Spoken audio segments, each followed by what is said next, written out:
honored to be the person that gets to welcome you all and thank everybody for coming. My job is to welcome, thank, and then introduce. So that's what I want to do. For those of you who are not native to the Texas Tech campus, seem to be congregated kind of in this corner of the room, we are also very happy that you're here and that we're able to share the program and the campus with you.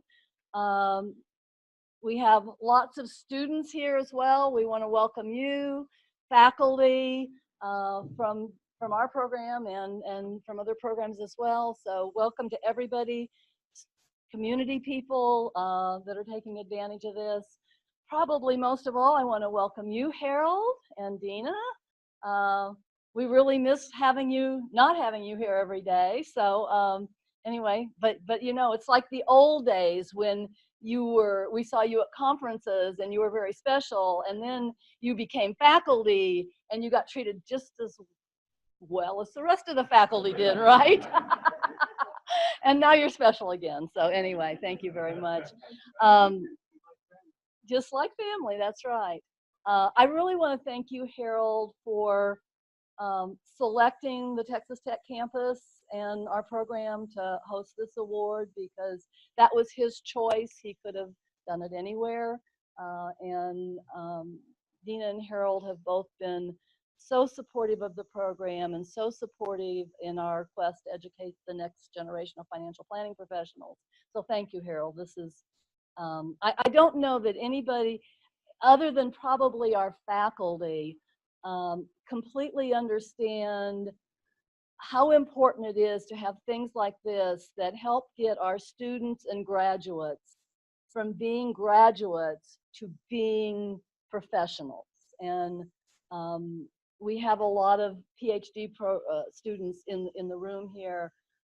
And that's what you're going to be charged with in the future if you go into an academic position is how do we take people who are studying content but are in an academic environment, how do we make them ready to do the jobs that the practitioners need them to do as professionals? And so it is programs like this that really bring that out of classroom experience into our realm and help our students so much. So with that, even though we started a little late, I can get us ahead of schedule, Knut, by introducing you.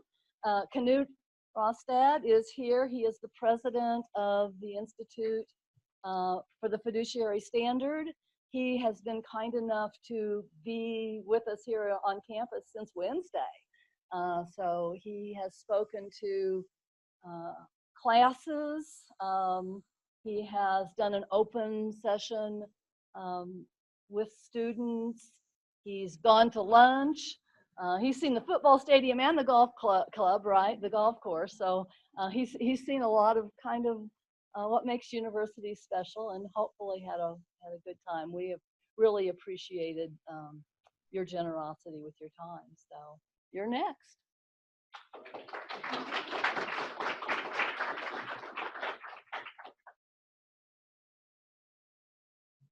But before I give up the microphone, which, you know, you never want to not take advantage of that, I really want to thank Melissa Schnur and David Cardenas here.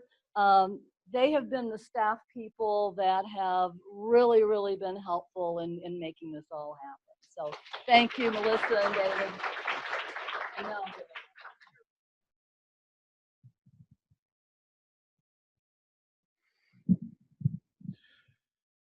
Thank you, Dr. Hampton. It is a pleasure to be here. I have enjoyed the classes and the engagement enormously, and I'm going to come back to that in a couple minutes. But on behalf of the board of the Institute and the Frankel Fiduciary Prize Selection Committee, we're absolutely delighted to be here. The home of Texas Tech, the home of the acclaimed Personal Finance Planning Program, and of course,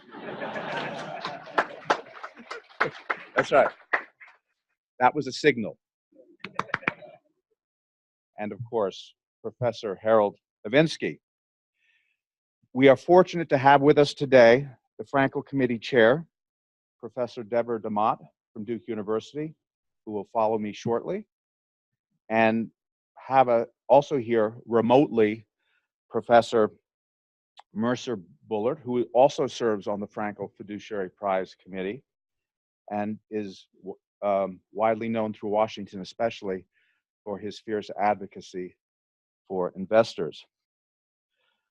This month is September, of course.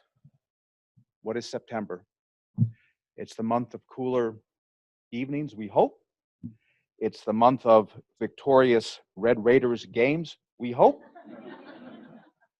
It's also the month of Fiduciary September.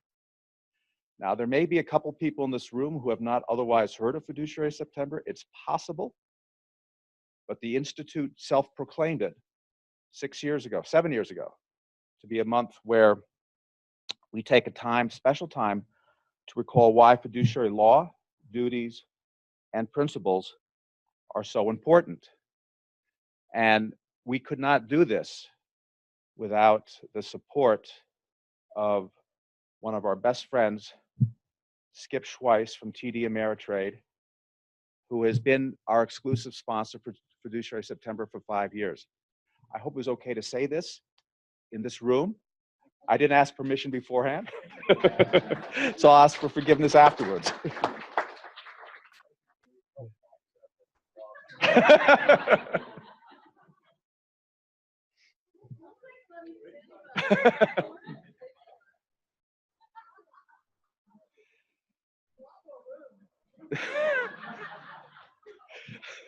So one might ask, what exactly are we recalling?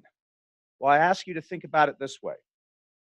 Think about what unifies the following: the Code of Hammurabi, Aristotle, English common law, the Supreme Court decision in 1963, and Professor Harold Levinsky.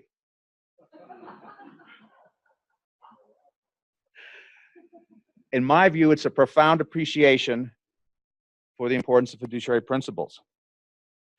The Institute seeks in Fiduciary September, in our small way, and we acknowledge it is a small way, to help finance industry, investment advisors, and financial planners remember these important principles. As such, the opportunity to include the financial planning community here at Texas Tech in our program means a great deal to us. Our first Fiduciary September program, for example, was a conference call that we had just 3 days ago, before I arrived here on campus.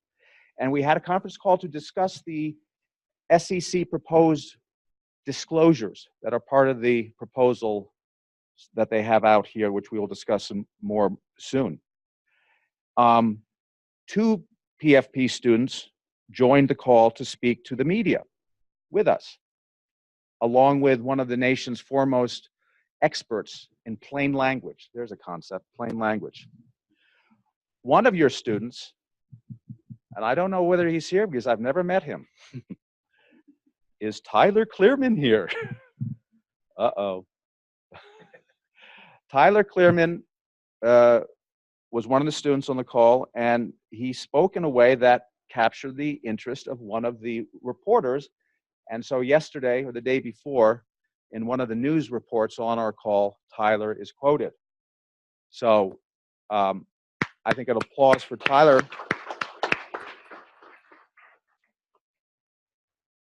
Over the last 2 days, I've spoken to 3 classes and a number of other groups of students about the challenges they will face regarding regulations and the status of fiduciary going forward. Now, in these discussions, I asked them to remember just one thing from what we discussed and what I spoke about. So, and I asked them that if they remembered this, they would have a memento of this meeting. So, among those that were part of one of those classes, who can tell us what that one item was that I asked you to remember? Don't all speak at once. Come on. Who said that? Could you stand up, please? Could you stand up and okay. And what's the next sentence explaining that? Oh, no, you do remember. What?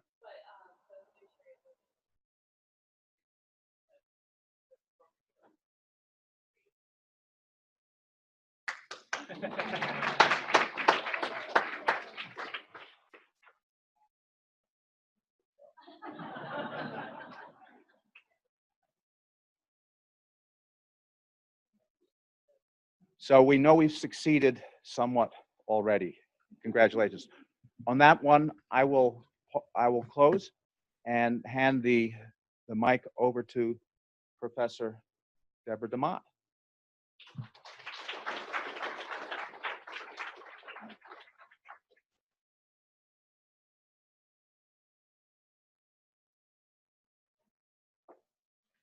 So, good morning. Good morning. It's wonderful to be here and to share this grand occasion with you.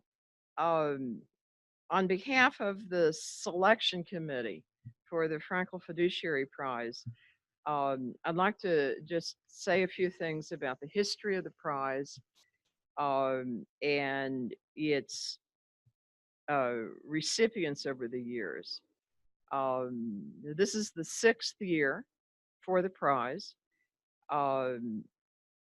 This occasion and our awardee, Professor Ivensky, have made their own distinctive contribution to the significance and the legacy of the prize, joining in with the distinctive contributions and legacies of those who preceded, because implicit in what Knut said is that the fiduciary principle is a very broad one, and it applies very broadly, and it's a significance and great importance in a number of different settings. So the prize itself honors Professor Tamar Frankel, who is, this is an understatement, an internationally renowned scholar of fiduciary law, an inspiration and mentor to many of us, whose influence over time has truly been remarkable. Her career also, I would say, exemplifies courage, as Professor Frankel's ideas and analysis and critiques were not necessarily always so well received, including in academia. But nonetheless, if you ever have the great fortune to meet her and interact with her, you will note that one of the things that's many remarkable things about Tamar is how remarkably persistent she is. Okay. Her insight and courage obviously have inspired many. Her renown is worldwide. Last October, a little over a year ago, when I was in Tokyo to deliver some lectures on fiduciaries, I was taken to see is a remarkable institution in the financial district in Tokyo, the Trust Museum. Okay, the Trust Museum, I was skeptical maybe a little bit before I saw it whether this would work as a museum, which you'd think is very concrete and very visual, but of course these are relatively abstract ideas. So the museum, which is sponsored by one of the trust banks in Japan, is a huge success. And it was developed heavily with Tamar Frankel's input and guidance and advice. And if you go, you will be able to see a video of Professor Frankel speaking about the importance of the fiduciary norm and trust in English with Japanese subtitles. So it was a great pleasure to take a photo of that and then email it to her after the fact. And later on the panel, when I'll be joined by my two academic colleagues, I will say more about Professor Frankel's very recent contributions to the ongoing debate over the SEC's best interest proposal, because unsurprisingly, she has some words of wisdom on this as well. So Harold Ivensky joins a very distinguished group that of prior awardees that I would like to say something about. Each one, I would say, is different. They are all alike because their work embodies commitment to articulating and defending the fiduciary standard. So proceeding in chronological order through the history of the prize, the first awardee was Robert A.G. Monks, who's a very well known and very significant as a long-term advocate of shareholders' interests in many ways. The next awardee was Gary Gensler, maybe a little less well known than Robert Monks.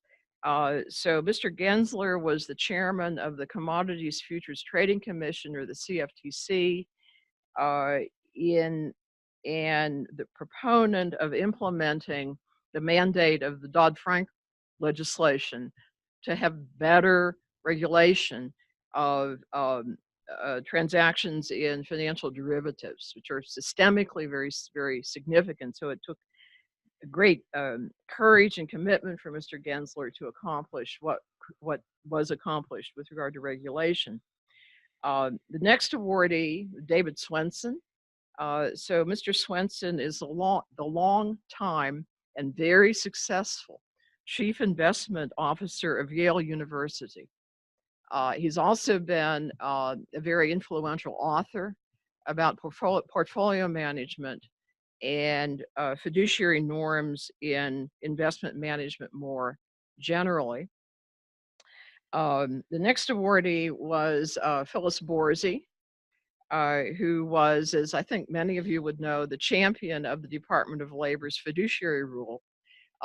Also a person, let me say here, of great courage and persistence over a long period of time as head of the Pension and Welfare Benefits Administration within the Department of Labor. Last year's awardee was Barbara Roper, who has been for a very long time with the Consumers Federation of America. On behalf of the Consumers Federation, she's been a long-term and very effective participant in policy debates about investor protection, and particularly retail investor protection. Now, later in the program, there will be more about this year's awardee, Harold Ivensky. So with that, I think we're moving to the first of our two panels this morning, moderated by Skip Schweiss.